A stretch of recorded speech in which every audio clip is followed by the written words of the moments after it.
Buenos días a todos los participantes de la presente videoconferencia. Vamos a dar inicio a la conferencia llamada La tecnología y el pensamiento en red para la generación de aprendizajes. En esta oportunidad nos van a acompañar la doctora en Ciencias de la Educación Luz Ángela Cardona y el magíster en Comunicación Educativa Stewart Gómez. Les comento que la metodología de la presente videoconferencia va a ser la siguiente: 30 minutos de exposición por parte de los expertos y 10 minutos finalizando la exposición de preguntas que ustedes deseen realizar. Las preguntas las pueden hacer, por favor, por el chat de Zoom. Si alguien desea realizarla de forma verbal, me lo puede indicar por el chat. Yo le activo el micrófono para que pueda realizar la pregunta. Les informo que la presente videoconferencia es en torno a la maestría en comunicación educativa. Actualmente la Universidad Tecnológica de Pereira ofrece esa maestría en modalidad presencial. Sin embargo, tenemos el proyecto de construirla en modalidad virtual para el próximo año. Para las personas que estén interesadas, al correo electrónico les enviaremos toda la información, tanto de la maestría presencial como de la virtual, para que elijan en cuál desean estar. Esperamos que disfruten mucho esta conferencia, vayan planeando y planteando todas las preguntas que deseen por el chat de Zoom. Bienvenidos, bienvenidos a los expertos. Bueno, muchas gracias, bienvenidos a todos. Esperamos pues en este espacio poder resolver algunas inquietudes alrededor de toda esta temática de TICs en el contexto de formación y en el contexto educativo. Yo soy Luz Ángela Cardona, como lo mencionaba nuestra compañera, soy doctora en educación y mis intereses se han centrado en el estudio de todas las implicaciones que tienen estos recursos tecnológicos en las habilidades del pensamiento de las personas que interactúan en los diversos ambientes mediados por TIC. Hola, mucho gusto. Mi nombre es Stewart Gómez, magíster en Comunicación Educativa. He estado interesado en trabajar en la relación que existe o que emerge entre las tecnologías de información y comunicación y las estrategias didácticas. Así que para nosotros es un placer que nos estén acompañando hoy en esta videoconferencia llamada La tecnología y el pensamiento en red para la generación de aprendizajes. Sí, Stewart. Entonces la idea es que hagamos inicialmente una revisión del contexto de TIC que se vive a nivel internacional, pues de manera muy general y específicamente en nuestro contexto nacional en Colombia, los esfuerzos que se han realizado para poder avanzar en las políticas de formación en TIC. Bueno, entonces, este contexto de TIC ha sido pues un contexto que se ha ido enriqueciendo en el tiempo con diferentes aportes a nivel teórico. Afortunadamente, cada vez más hay diferentes propuestas e investigaciones alrededor de este campo de estudio que no solamente investigan sobre la introducción de un recurso tecnológico al ámbito educativo, sino que van más allá, buscando cómo potenciar habilidades del pensamiento y buscando cómo esto puede transformar prácticas sociales y prácticas en los diferentes contextos socioculturales donde se dan. Tenemos entonces, por ejemplo, la UNESCO, la manera en que ha implementado algunas políticas y estándares para la formación docente a nivel internacional, donde especifica unas habilidades que deberían fomentarse más allá del uso instrumental de la herramienta para potenciar este tipo de formación en el contexto latinoamericano y del Caribe. Es la propuesta que hacen a nivel internacional. Claro, y en términos ya nacionales, el Ministerio de Educación Nacional y el Ministerio de Tecnologías y Comunicaciones ha implementado una guía o un documento de competencias TIC para el desarrollo profesional docente, donde nos dice que el docente del siglo XXI y el docente colombiano debe fortalecer sus competencias en 5 aspectos: la competencia comunicativa, pedagógica, tecnológica, de investigación y de gestión. Y adicionalmente, agrega que el docente debería pasar con todas esas 5 competencias por 3 niveles de formación. Un nivel explorador, que es donde el docente conoce y reconoce todos los aspectos que incluyen cada una de esas competencias. Un nivel integrador, donde se da cuenta la manera más pertinente para poder juntar estas competencias en el aula de clase y llegar así a un tercer nivel, que es el objetivo que nos ofrecen también la UNESCO y en este caso el Ministerio, que es el nivel innovador. Cómo el docente, a partir de esos elementos que ya reconoce y que ya integró, puede empezar a innovar dentro de su aula de clase. Sí, y además de esa propuesta de las competencias, del Pentágono de Competencias, existen otros esfuerzos a nivel nacional con respecto a programas de formación como Colombia Aprende, como los recursos, los repositorios que existen actualmente de recursos educativos digitales abiertos. Se está fomentando la generación del conocimiento abierto disponible para que las personas que quieran participar puedan dejar visibles sus experiencias de aprendizaje. De hecho, existen proyectos actuales que han tenido una evolución, como es el caso de Computadores para Educar, que inicialmente en el año 2000 simplemente llevaba a los computadores como instrumento a las escuelas, pero hoy en día ya intenta fortalecer en el docente y en las instituciones educativas la manera en que la tecnología se convierte en un mediador para llegar a esto, ¿cierto? Por ejemplo, en el caso de Colombia Aprende. Tengo entendido que hoy en día ya existen algunas secuencias didácticas también para los docentes que pueden implementarlas en su clase a través de la guía y la orientación que los expertos dan a través de esa plataforma. Sí, en ese repositorio pues lo que buscan es generar comunidades de aprendizaje. Bueno, ubicándonos en el contexto otra vez de la evolución de estas TIC, de las tecnologías de la información y la comunicación, donde en un primer momento siempre se hablaba de dotación, del instrumento, del software que se iba a vincular. Entonces, este contexto de TIC, que significan tecnologías de la información y la comunicación, inicialmente se ubicaban para pensar en la manera en que estos recursos tecnológicos se vinculaban a diferentes actividades económicas, sociales y todo lo que tenía que ver con algunas actividades cotidianas de los seres humanos, ¿cierto? Pero entonces no se podía negar las implicaciones que esto estaba teniendo en los procesos educativos y en los contextos educativos. De esta manera se transforma este concepto no se queda solamente en tecnologías de la información y la comunicación que se refieren específicamente a estos recursos tecnológicos, es decir, el software y las herramientas, sino que entonces ya se empiezan a hacer estudios, investigaciones alrededor de qué sucede con el aprendizaje y el conocimiento. Entonces ahí se transforma ese concepto a las TAC, que son las tecnologías para el aprendizaje y el conocimiento. Entonces ahí empiezan a investigar sobre las nuevas lógicas para generar conocimiento, la manera en que se están dando y las formas de aprendizaje que se están dando en estos ámbitos de mediación tecnológica. Muy importante también ahí, y es que después de la STAC llega el término también TEP, que son las tecnologías para el empoderamiento y la participación.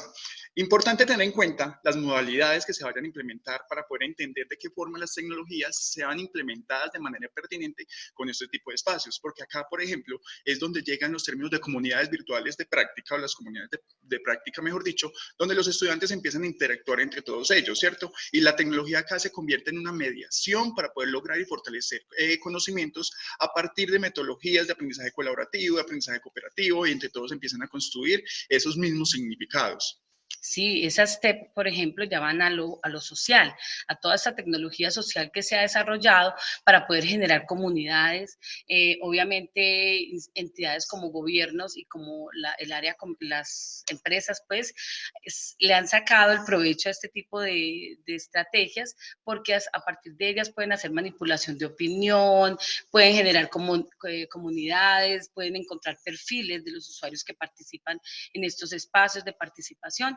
Entonces, de esta manera es muy importante revisar esos ambientes virtuales de aprendizaje y los cambios que han tenido en el tiempo. Entonces, tenemos diferentes modalidades, como tú lo mencionabas, el e-learning, el b-learning, el m-learning, y encontramos social learning, y hay muchas otras variedades alrededor de estas modalidades de formación virtual. Y es muy importante reconocer el tipo de modalidad, porque dependiendo de esa modalidad que uno implemente son las estrategias didácticas o la forma en que yo utilice las tecnologías, ya sea de manera social, de manera académica, ¿cierto? ¿Por qué? Por ejemplo, el e-learning electrónico, aprendizaje electrónico, en este caso, la comunicación debe estar mucho más amena para el estudiante, debe convertirse en una forma de generar confianza en el estudiante, que se dé cuenta que el computador no es un instrumento, sino que detrás de esa pantalla hay un ser humano, hay una persona, hay un docente que es el mediador de su conocimiento y de su formación.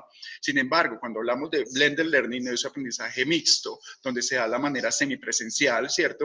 Ya hay un valor agregado, que está la presencialidad, ¿cierto? Pero eso no quiere decir que los los espacios virtuales se van a dejar a un lado, sino que se deben complementar con otras estrategias. De ahí le respondo a Tello, que nos pregunta sobre las 5 competencias que acabamos de nombrar, y precisamente son esas competencias de comunicación, donde el estudiante y el docente utilizan las estrategias máximas para poder comunicarse y generar una confianza entre ellos, ¿cierto? Sea para estarle diciendo las fechas de apertura o de cierre, o estar generando espacios de inquietudes, una competencia tecnológica que permite reconocer las herramientas digitales que sean óptimas para el contexto al que se está aplicando, porque ahí está lo importante también de reconocer esos contextos. Esa es la herramienta pedagógica, reconocer la modalidad y fuera de eso reconocer las metodologías apropiadas. ¿Cómo puedo yo llevar metodologías que son del ámbito presencial a la virtualidad también? En el caso de lo que acabamos de nombrar, como el cooperativo, el colaborativo, el constructivismo, todo ese tipo de cosas. Y están las otras 2 competencias, que es la investigativa y la gestión. ¿Cómo logro yo generar también que los estudiantes investiguen a través de su propio ritmo de aprendizaje, a través de su propio estilo de aprendizaje, y se gestiona el aprendizaje o el conocimiento a través de ellos? Esa gestión se logra también a través de insignias, a través de méritos o a través de estrategias que permitan que el estudiante se motive con lo que está aprendiendo. Allí pues es muy importante revisar la mediación tecnológica desde la usabilidad.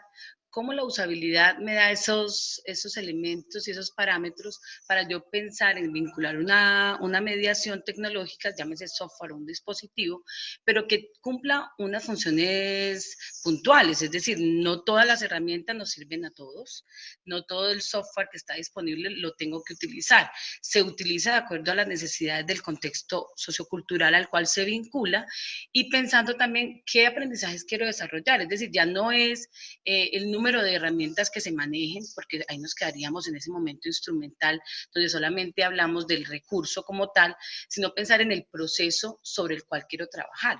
Qué resultados de aprendizaje espero tener al final de un proceso de mediación, ¿sí? Con quiénes voy a trabajarlo, de esa manera tengo que hacer esa selección. Entonces, miren que las habilidades alrededor de la tecnología, de estas competencias TIC, van más allá del aprender a manejar la herramienta. Ya un curso de formación sobre Excel, sobre PowerPoint, sobre herramientas 2.0, 3.0 y todas las que estamos en este momento con inteligencia artificial y machine learning trabajando, no son suficientes. Necesitamos una formación que potencie otro tipo de habilidades, habilidades metacognitivas donde el sujeto sea capaz de seleccionar la herramienta que le funciona para ciertas actividades o objetivos específicos que tiene marcados en su ruta de formación.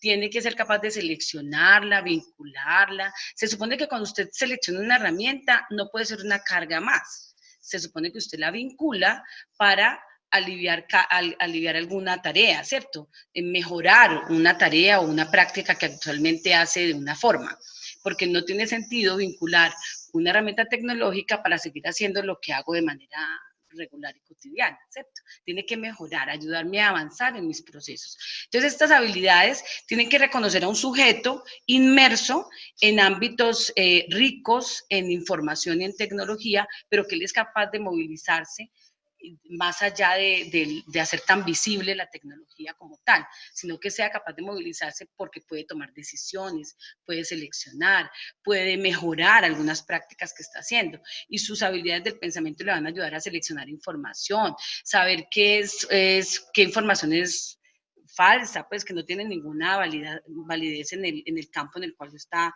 investigando. Es importante también acá hacer la reflexión precisamente sobre eso, que llevar el computador, el celular, las tabletas a clase no hace que mi clase sea innovadora. La innovación sea desde la metodología y la mediación que se haga entre los 3 elementos, los contenidos que estemos trabajando, el estudiante que tenga la responsabilidad de la autonomía para poder formar y construir ese conocimiento y el desarrollo que tenga el docente frente a eso. Entonces eso nos hace pensar un poco sobre ese término de innovación pedagógica y a qué hace referencia el término. Y precisamente este documento que hablamos al inicio, que les podemos compartir el link en un ratico, del desarrollo de competencias TIC para la profesión docente, nos habla de esa reflexión teórica sobre lo que es innovación. Innovación no es crear algo desde cero. Innovación es poder coger algo que ya está y adaptarlo a mis necesidades y a mi contexto sociocultural, porque eso es como una de las palabras muy importantes también que queremos hacer énfasis en esta videoconferencia, y cómo nosotros podemos adaptar esas herramientas, adaptar esas metodologías a nuestro contexto. Otra cosa que con respecto a la innovación educativa, fundamental lo que dices tú, Stewart, pero recuerda también que no se hace de manera individual ni aislado. Lo que se hace para generar innovación tiene que hacerse reconociendo todo ese contexto sociocultural que tú dices, y no se hace solo, se hace sumando otras voces, otros pensamientos que puedan dar posibilidades de una innovación importante, y eso se valida en ese contexto para el cual fue hecho. No es innovación hasta que se haga el proceso de validación con el contexto para el cual se realiza. Exacto, es acá muy importante entender que se toma al estudiante como un sujeto individual y social, donde se reconoce su estilo de aprendizaje, su ritmo de aprendizaje, pero hay unos intereses en común y hay unos objetivos de aprendizaje que son en común para poder construir esos significados compartidos, ¿cierto? Y poder lograr aprendizaje significativo realmente a través de la mediación de estas tecnologías en nuevos espacios o en nuevos ambientes virtuales de aprendizaje. Sí, con respecto a eso de los ambientes de aprendizaje y todos los cambios que tienen estos ambientes hoy en día, la manera en que se han transformado. ¿Por qué? Porque los sujetos cada vez más requerimos de una interacción, una demanda de interacción permanente. Todo el tiempo estamos generando interacciones, ¿cierto? En todos los ámbitos donde nos movilizamos. Y esa demanda de interacción hace que ya el ambiente de aprendizaje no sea el estipulado por la institución, ¿sí? Sino que trasciende el ámbito, pues, que nos da, el ámbito físico que nos da el contexto educativo al cual pertenecemos. Entonces, ese ambiente de aprendizaje reconoce otros ambientes a los cuales pertenece el sujeto. Unos ambientes de aprendizaje que tienen que favorecer el aprendizaje personal, como lo indicas, Stewart, el aprendizaje ubicuo y el aprendizaje continuo.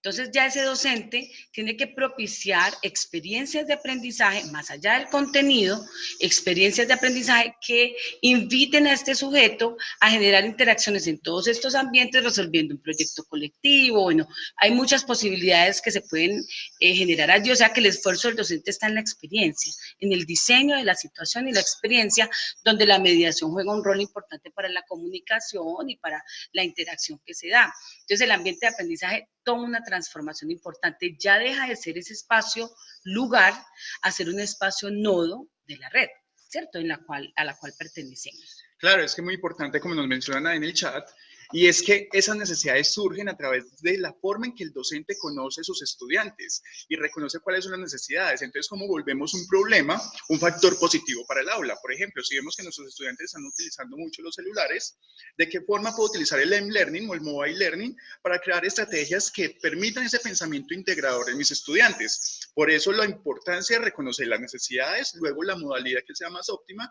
y luego las estrategias didácticas que funcionen en pro del aprendizaje y del conocimiento que estoy construyendo con mis estudiantes. Entonces, la idea es que nosotros podamos relacionar e identificar todas estas características para poder llegar a eso. Y ojo, muy importante, porque cuando hablamos de pensamiento en red y ese pensamiento integrador, podemos utilizar diferentes teorías. En este caso, creo que Siemens nos puede ayudar mucho también a entender eso del conectivismo. Siemens, con su propuesta del conectivismo, como lo indicas, que es la teoría del aprendizaje para la era digital, él lo que propone es que seamos conscientes de todas las interacciones que hacemos. Todos los lugares, él habla propone las ecologías de aprendizaje, es decir, todos los lugares donde nos movilizamos son espacios de aprendizaje, son oportunidades de aprendizaje. Reconocer al otro como una oportunidad de aprendizaje y reconocer que yo también puedo ser una oportunidad de aprendizaje para otra persona. Es decir, el conectivismo invita a que reconozcamos al aprendizaje como una conexión en esas interacciones que se dan allí. Yo rescato de la interacción la conexión fuerte que logro establecer, y ese sería el aprendizaje. Es que son aprendizajes de todo tipo, no solamente académicos ni formales, porque recuerden, el aspecto humano cada vez más requiere atención en estos procesos de formación bajo mediaciones tecnológicas, donde muchas veces nos quedamos en estos espacios asincrónicos que son fundamentales por la autonomía, por los procesos de autogestión, pero también requerimos unos espacios donde se propicien relaciones humanas y el tema social favorezca todo esto. Entonces, por esa razón es importante reconocer que todos estos ámbitos de formación podrían, desde la mediación, favorecer otro tipo de prácticas sociales. Luz, bueno, a través del chat nos están diciendo, Gustavo Montoya, que gracias por la participación, nos expone como una reflexión sobre lo que pasa con sus estudiantes, y es que reconoce que la autogestión es un poco pobre entre los estudiantes cuando van para sus casas, que nosotros como docentes podemos implementar 1000 herramientas digitales en clase, pero cuando ellos se van para las casas posiblemente eso no funciona. Hay modalidades que se están implementando, por ejemplo la clase invertida. ¿Cómo hacemos nosotros que el estudiante en la casa entonces pueda utilizar o pueda visitar las herramientas que nosotros nos consideramos óptimas para el desarrollo de su aprendizaje, y en clase llegamos a discutir sobre eso? Entonces creería yo que una opción puede ser el aprendizaje o la clase invertida, Flipped Classroom, así lo podemos encontrar en la web, y cómo podemos desarrollar esa metodología. Otra opción creo yo que son los PLE, Personal Learning Environment. ¿Cómo crees que podemos implementar los PLE? Todo lo que nos pregunta Gustavo tiene pues, es la inquietud más grande, ¿cierto? Supuestamente los jóvenes son los que, y los niños tienen muchas habilidades a nivel de tecnología, pero ese también es un error. Hay una investigación muy importante en la Javeriana que hacen sobre los factores de riesgo para el nativo digital, ¿sí? Y muestran eso, cómo nosotros muchas veces pensamos que estos chicos tienen super habilidades con respecto a la tecnología, y no, ellos a veces son muy pasivos y solo consumen, ¿sí? Interactúan de otras maneras y conversan, pero muy pocas veces se vinculan a participar en procesos de autogestión, como lo indican acá. Obviamente el Flipped Classroom que acabas de indicar, la gamificación, son diferentes estrategias que son emergentes a todos estos procesos de mediación, y lo que hacen es buscar propiciar lo que acabamos de decir sobre los ambientes, aprendizajes continuos, aprendizajes ubicuos y aprendizajes personales. El Personal Learning Environment, que es el aprendizaje, los ambientes personales de aprendizaje, son una estrategia muy buena porque los estudiantes empiezan a mapear y a reconocer sus redes personales y las mediaciones que hay, que realizan ellos para producir, para compartir, para comunicar, ¿sí? Para aprender, y entonces reconocen todos estos ambientes y pueden de ahí, de una manera consciente, reconocer cómo lograron ciertos objetivos, qué errores cometieron pues para que en una situación que lo amerite no vuelva a suceder, y de igual manera pues para avanzar en cosas que se han logrado, poderlas fortalecer. Acá retomo también lo que hablábamos hace un momento, y es cómo podemos identificar esas problemáticas, entre comillas, y volverlo un punto a favor. Y es, por ejemplo, reconozcamos los estudiantes que están haciendo en sus casas, a que están haciendo uso de Instagram, de Facebook, de Twitter, cómo podemos sacarle provecho a eso. Entonces, la clave está en volver los productores de conocimiento. Entonces, cómo podemos hacer uso de las historias de Instagram para generar conocimiento, para crear historias sobre X contenido, X concepto, X mito que esté pasando en su entorno, cómo podemos sacarle provecho a los 144 caracteres que tiene Twitter, por ejemplo, y de esa manera la tecnología termina siendo esa mediación. Entonces generamos interés en los estudiantes con base a lo que ellos están trabajando, y es donde se realiza realmente el aprendizaje significativo. Listo, yo ya tengo conocimiento tecnológico sobre las herramientas que estoy usando, como las redes sociales, le coloco un aspecto comunicativo al trabajar X tema que esté pasando en mi contexto, y trabajo la parte pedagógica, cómo fortalezco conocimientos en ellos a través de ese tipo de estrategias. Sí, y algo fundamental, tenemos que soltar con respecto a este campo de estudio de las tecnologías en procesos educativos, soltar esa imagen tan visible de la tecnología como tal, centrarnos en otros procesos, en otras habilidades. Por ejemplo, encontramos diferentes estudios alrededor de la mente, ¿cierto? La manera en que esta mente tiene otras lógicas y otras maneras de gestionar la información. Es un error muy cotidiano pensar que los jóvenes son súper usuarios de la tecnología. Ellos no conocen ni cómo funciona ese lenguaje tecnológico detrás de la herramienta o la aplicación que usan. No, y el otro error más común, generalizar los usos. No podemos pensar que todos utilizan la tecnología para lo mismo, ni a todos nos sirve la misma tecnología como lo indicaba anteriormente. De esta manera, por ejemplo, acá hay unos aportes bien interesantes, ¿cierto, Estíbar? Por ejemplo, Tello dice pues que lo importante es aplicar un nuevo aprendizaje en actividades de la vida cotidiana. Es fundamental partir de situaciones, del contexto en el cual se está trabajando. A partir de ello se toman decisiones con respecto a la mediación. La mediación, no pensar en la tecnología que al vincularla me va a ayudar a innovar y a mejorar por sí sola un proceso, una dificultad, una necesidad identificada. No, es la estrategia, la metodología, lo que acompaña, la experiencia, esa es la que va a ayudar a fortalecer y a superar las necesidades que se identifiquen en el contexto. Claro, porque es que acá la tecnología termina siendo esa extensión o ese complemento a uno como docente, pero el protagonista como tal termina siendo el docente, el estudiante del contenido, ¿cierto? Y él ya ahí va a ser solamente la mediación entre esos tres elementos del triángulo didáctico para poder lograr esos objetivos de aprendizaje. Mira, por ejemplo, la propuesta teórica que hace Howard Gardner alrededor de las 5 mentes del futuro.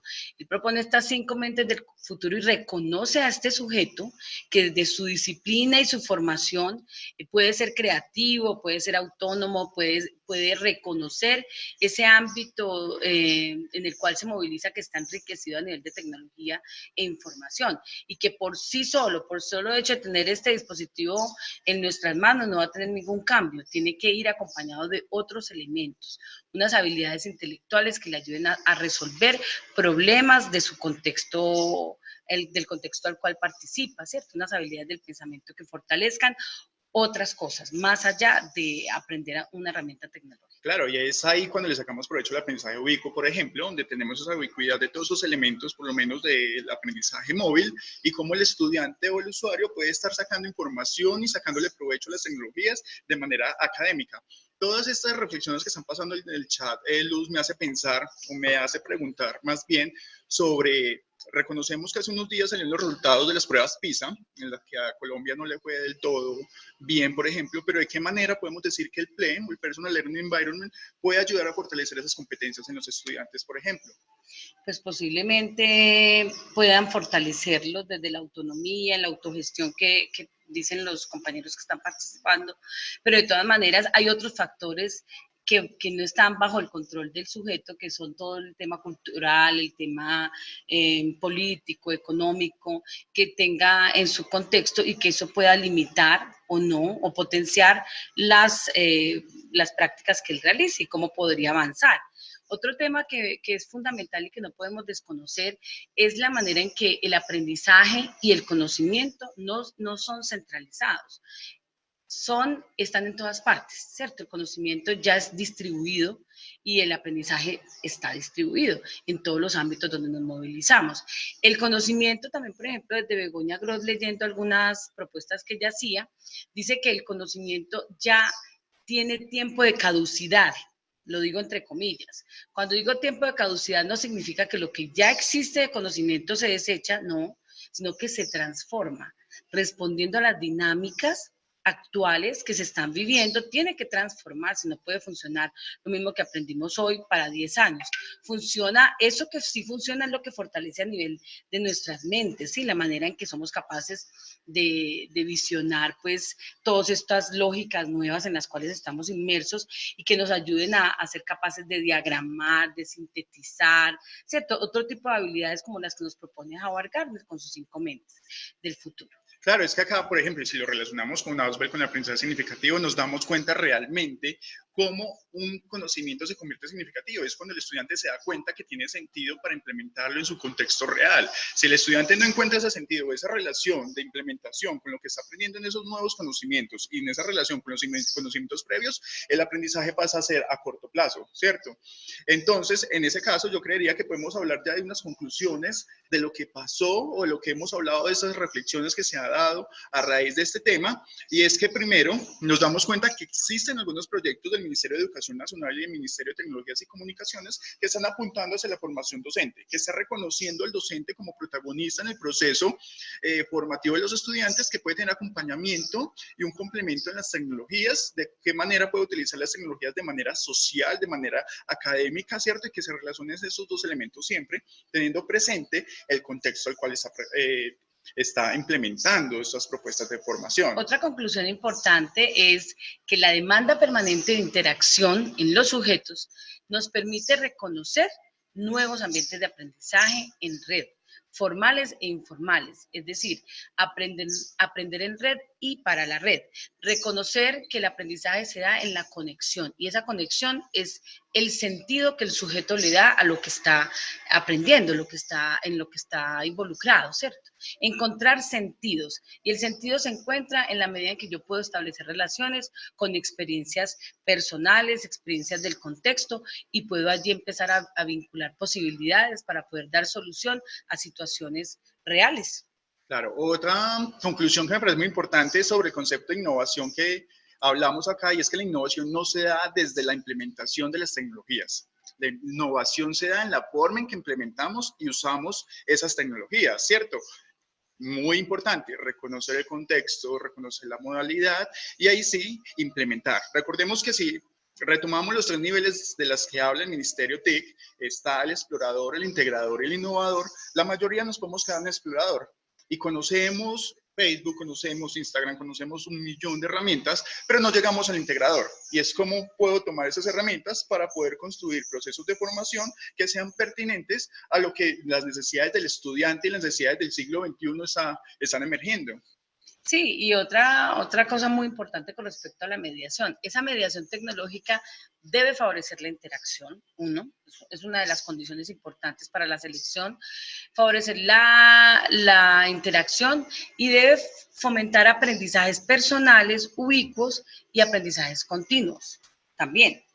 Y creo que por último podemos hablar de la validación y la importancia que tiene la validación en esos procesos. Es decir, yo me creo, yo me planeo todos esos procesos, lo valido, y es muy importante que en esa validación yo reconozca o haga un feedback sobre lo que está aconteciendo y mejore y fortalezca las estrategias.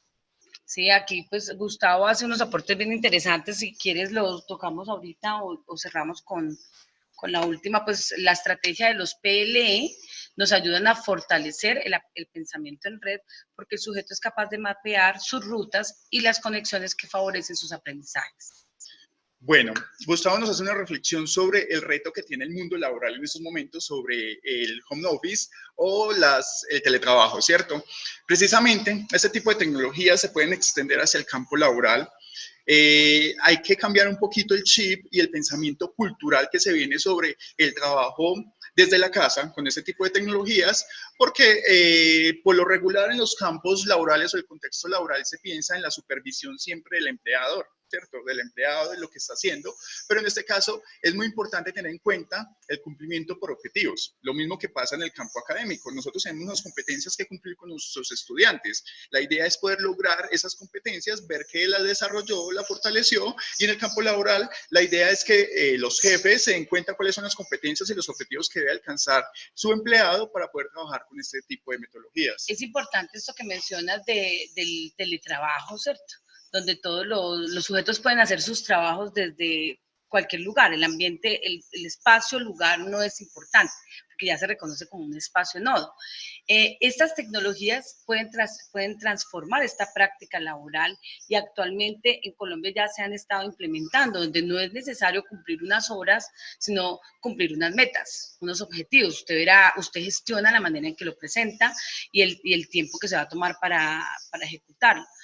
Entonces, es un tema cultural difícil de romper, porque muchas veces en los ámbitos laborales las horas garantizan que usted está trabajando y está cumpliendo, pero muchas veces no sea así. O sea, realmente muchas veces ese tiempo no es tan productivo cumpliendo todo el número de horas laborales, pero de todas maneras es un cambio, hay que hacer un cambio cultural importante cuando reconozcamos que estas tecnologías están cambiando nuestras prácticas laborales, que no requerimos siempre de un espacio, lugar para estar pues interactuando, de todas maneras sin abandonar lo humano, ¿cierto? Porque lo humano es fundamental. esa comunicación cara a cara con el otro. Yo creo que acá es muy importante que, como en todos los procesos de formación, exista un primer momento de sensibilización.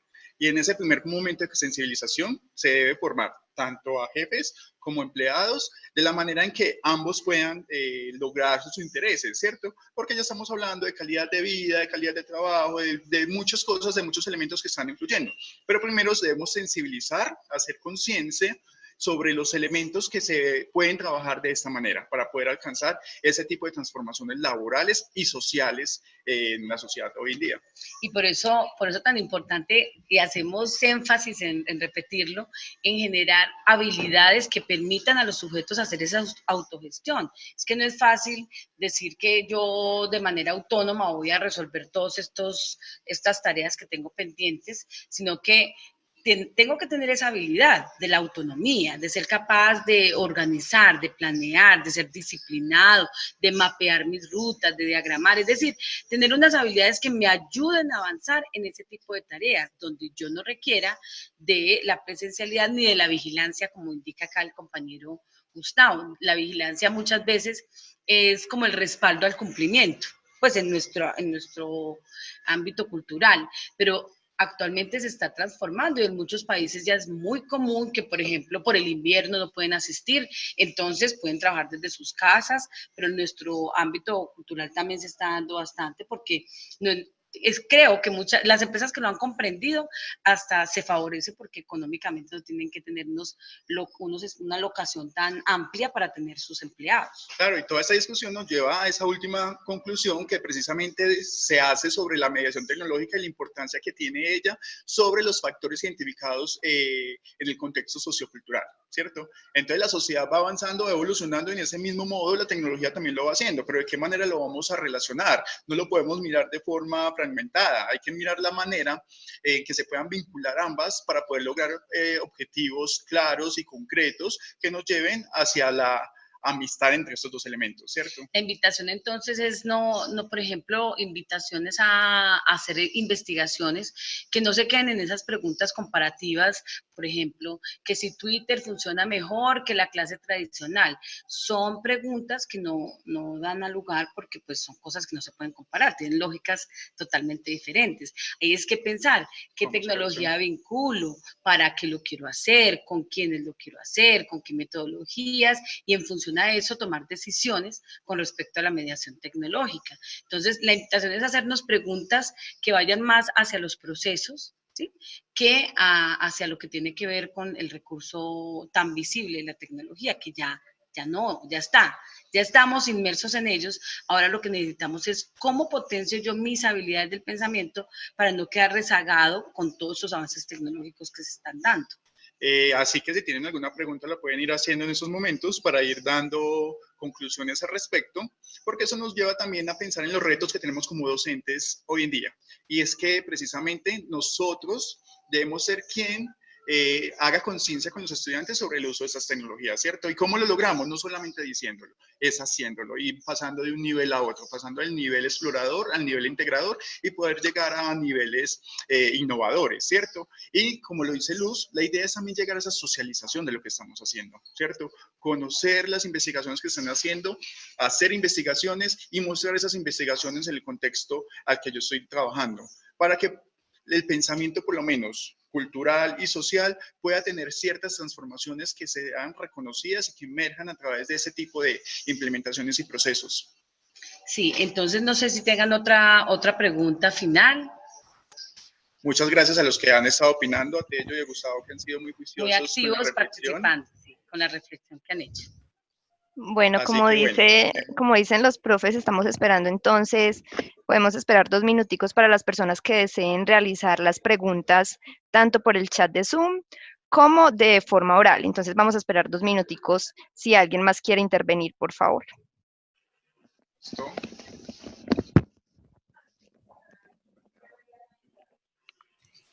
Muy buenos días, mi nombre es Luz Patricia, tengo una inquietud.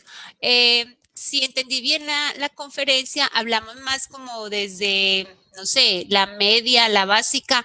cómo trabajar esta nueva propuesta desde la primera infancia, que también lo mencionaban en las pruebas PISA, una de las dificultades o el pensamiento crítico, reflexivo, autonomía, y considero que es importante empezarlas a desarrollar, a implementar desde temprana edad. Y también quiero que me recuerden, por favor, cuando hablamos de, de las 5 mentes del futuro, ¿nos referimos a las inteligencias múltiples o es algo diferente? Me perdí en ese momentico. Muchísimas gracias de nuevo por estas invitaciones, estos encuentros que nos hicieron durante el año. Lo de la media, digamos que sí está muy enfocado hacia lo que estamos trabajando y hablando en estos momentos. Y cuando hablamos de primera infancia hay que reconocer entonces las necesidades que ellos tienen. Nosotros sabemos que las estrategias didácticas que implementamos realmente desde este tipo de población, es importante decir que con ellos hay que trabajar mucho el audio, ¿cierto? Porque con ellos, en este caso, no podemos hablar mucho de lectura. Entonces tenemos que implementar mucho lo que es el podcast, lo que son las canciones, lo que son los videos animados. Entonces reconocer diferentes herramientas tipo Powtoon que me permite a mí hacer ese tipo de videos animados que me generan juegos. Entonces con ellos la estrategia de gamificación es muy importante porque mientras que ellos van aprendiendo, van jugando. ¿Cierto? Hay que generar algunas herramientas o identificar algunas herramientas que sean muy pertinentes y que funcione con ellos el pensamiento lógico-matemático y lo psicomotor, ¿cierto? Porque en este caso las competencias para ellos van más enfocadas hacia ese aspecto. Eso no quiere decir que vamos a descuidar las otras, porque igual vamos a crear un inicio o una base sobre lo que va a ser las otras competencias. Entonces, hay poco material. Hay material, pero hay poco material que se pueda trabajar con ellos desde lo que está construido en la web. Y ahí está la invitación a que nosotros, si estamos trabajando con ese tipo de contexto, con ese tipo de población, empecemos a generar esas metodologías, porque créanme, uno va a buscar metodologías, encontramos un millón de cosas, pero no que nos podamos adaptar a nuestros contextos, ¿cierto? Entonces, en ese caso, es nosotros empezar a construir estos elementos con ese tipo de herramientas que son pertinentes para lograr en ellos ese tipo de competencias y trabajarlo de manera tecnológica, comunicativa y pedagógica. Sí, qué pena con ustedes. Es que como hice una investigación donde encontré otras mentes que emergen alrededor de esta red de aprendizaje, confundí con las mías y las de Howard Gardner. Entonces, las de Howard Gardner, como nos recuerdan acá, son la mente sintética, la mente disciplinada, la respetuosa, la ética y ¿cuál se me queda? Y la creativa. ¿Sí? Entonces, estas 5 mentes lo que hacen es fortalecer al sujeto, reconocer a un sujeto que puede ser consciente de todos los cambios y las dinámicas actuales que hay en estos ambientes enriquecidos en información y tecnología, que sean conscientes de todo lo que está sucediendo y puedan fortalecer sus habilidades para poder avanzar en sus aprendizajes. Por ejemplo, la mente disciplinada reconoce a este sujeto desde su disciplina, una disciplina que es dinámica y que se transforma de acuerdo a los cambios que se dan en el contexto sociocultural en el que está, ¿cierto? Reconoce una mente disciplinada que se actualiza, ¿sí? Desde su perfil y que sus investigaciones puedan fortalecer el campo de estudio al cual está vinculado desde su formación profesional. La mente sintética, pues son todas esas habilidades que esta tecnología favorece bastante, esta mediación tecnológica favorece bastante esta mente sintética para hacer visible la manera en que es capaz de diagramar, de mapear, de ser capaces de algo general y grande, hacerlo de manera precisa para poderlo organizar. La mente creativa, reconocer pues la manera en que pueda hacer nuevas propuestas, soluciones alternativas a las situaciones en las cuales está involucrado para solucionar en el contexto en el cual se está dando. Y la mente respetuosa y ética entran a fortalecer a este sujeto desde lo humano, ¿cierto? Reconociendo la manera en que puede establecer relaciones y comunicaciones en los diferentes ámbitos donde se moviliza. La ética, obviamente, en estos ámbitos de mediación cobra un sentido importante con respecto a los derechos de autor, a respetar lo que está vinculado en la red para poder validar la información. La mente respetuosa, pues, con respecto a las diferencias y al otro sujeto con el cual está interactuando, sobre todo, pues, estas tecnologías sociales en las cuales todos tienen que dar sus opiniones y participar desde sus posturas y sus realidades, tener el respeto por escuchar escuchar al otro y reconocer otras percepciones del mundo, ¿cierto? Entonces, estas mentes juntas trabajan y potencian otras que pueden emerger en esas interacciones de red, reconociendo la red como la conexión, ¿cierto? La conexión que ofrece sentidos y significados a las interacciones que se establecen en el mundo en el cual participan. Con respecto a la media y a la primera infancia, complementando pues algo de lo que estaba diciendo mi compañero Stewart, obviamente, pues existen muchas herramientas tecnológicas vinculadas para la primera infancia, para la media y la básica, pero de todas maneras no es solo lo que hay, sino primero hay que ubicar la situación. ¿Para qué lo requiero? Sí, que pensamiento crítico, pero específicamente empezar a tomar como insumo principal el contexto. Ya más que el contenido, nuestro contexto es nuestro insumo. Y a partir de ese insumo, pues yo empiezo a generar y a diseñar experiencias que pongan situaciones donde se ponga en juego esa habilidad del pensamiento, donde puedan ser críticos, donde puedan hacer otro tipo de participaciones más, pues no sé, más importantes, pues más pertinentes con respecto al pensamiento crítico, y de esa manera ya la tecnología lo que hace es acompañarme, ¿cierto? Mediar para favorecer, por ejemplo, la gamificación es una estrategia buenísima y la tecnología allí nos favorece bastante. La gamificación tipo trivia o con la realidad aumentada, hay muchas formas y no requieren de mucha tecnología. Lo que va de fondo es la experiencia que se diseña. Y la tecnología lo que va a favorecer es esa interacción, va a favorecer que se pueda hacer de manera continua porque los chicos lo pueden hacer en otro espacio con sus padres, si se puede, pues en las condiciones, porque recuerden que todo este tema de tecnología tiene unos factores y unos elementos que van más allá del espacio, porque muchos jóvenes solamente acceden a la tecnología en sus escuelas, pues si hablamos así, o en las universidades. No todos, por eso es que la generalización es tan mala en estos procesos de investigación.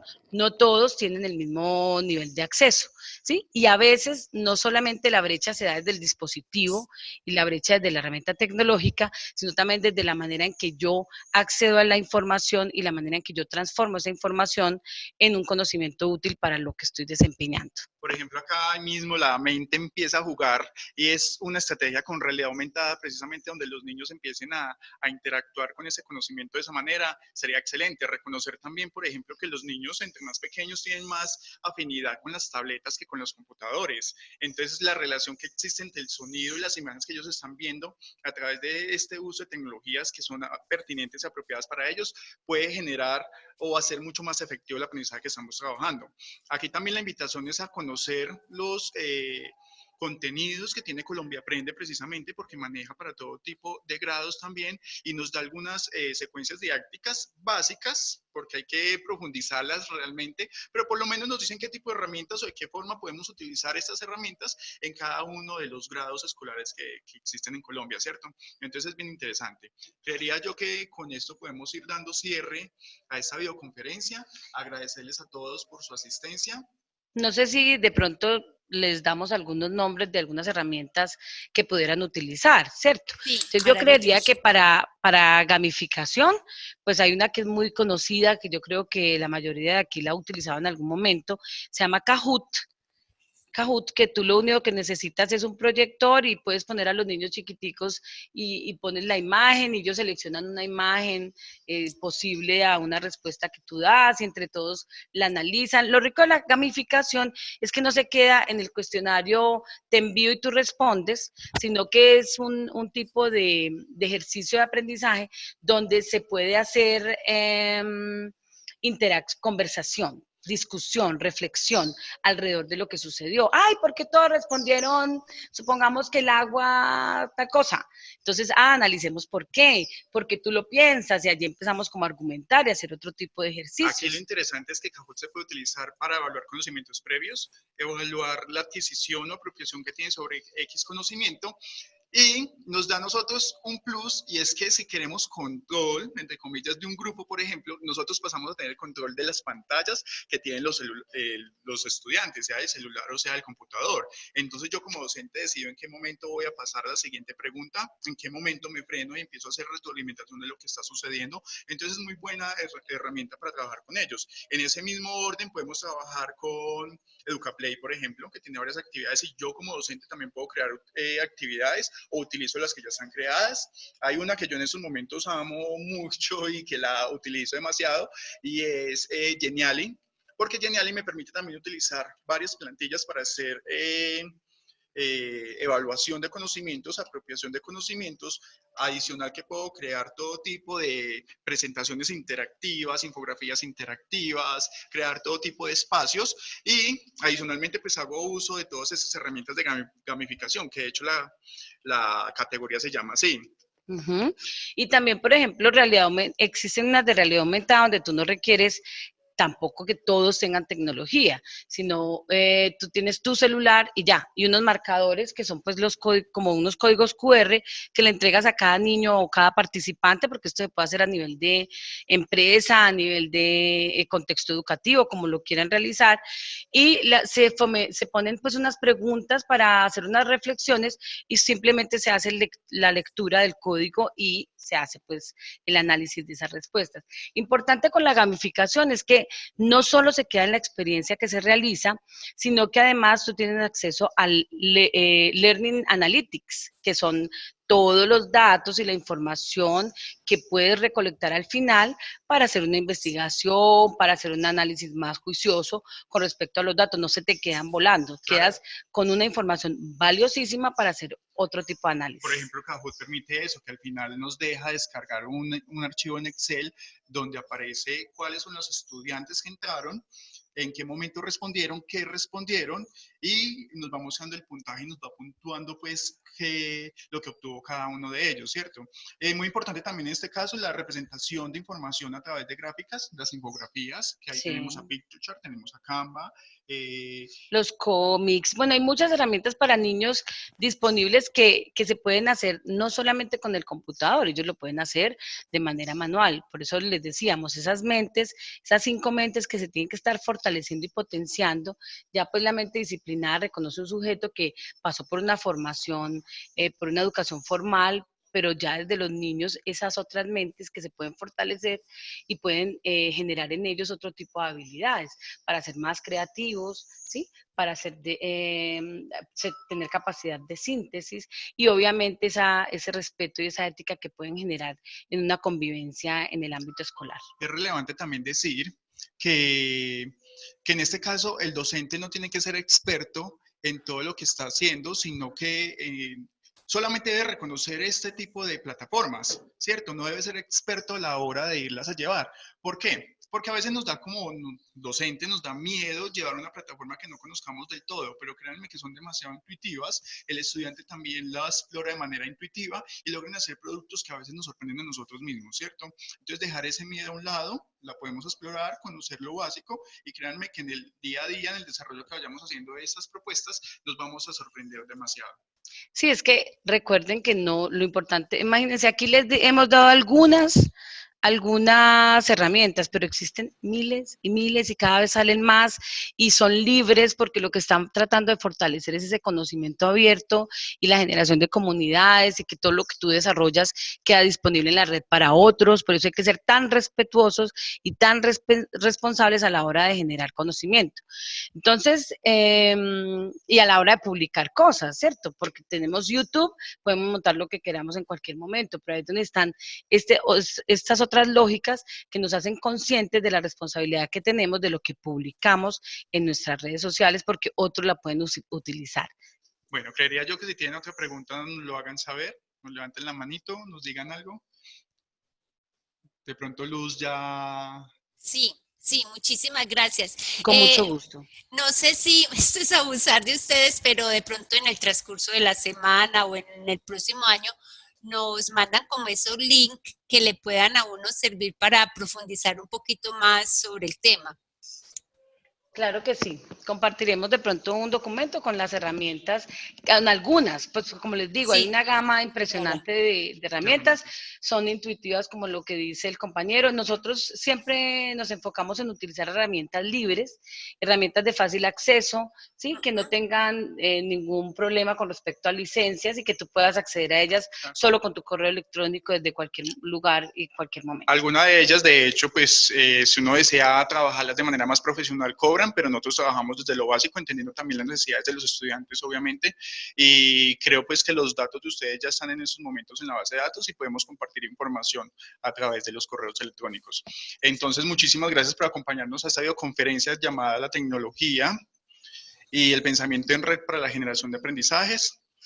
Recuerden, algo que me parece muy importante que decías tú, Stewart, es que no necesitamos ser expertos en el manejo de la herramienta, sino que lo que requerimos es ser capaces de ser lectores del contexto, ¿cierto? Reconocerlo, reflexionar alrededor de ellos, identificar necesidades y a partir de ellos diseñar experiencias que favorezcan todos estos aprendizajes que estamos generando.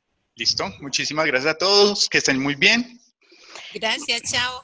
Muchas gracias a la doctora Luz Ángela, al Magister Stewart.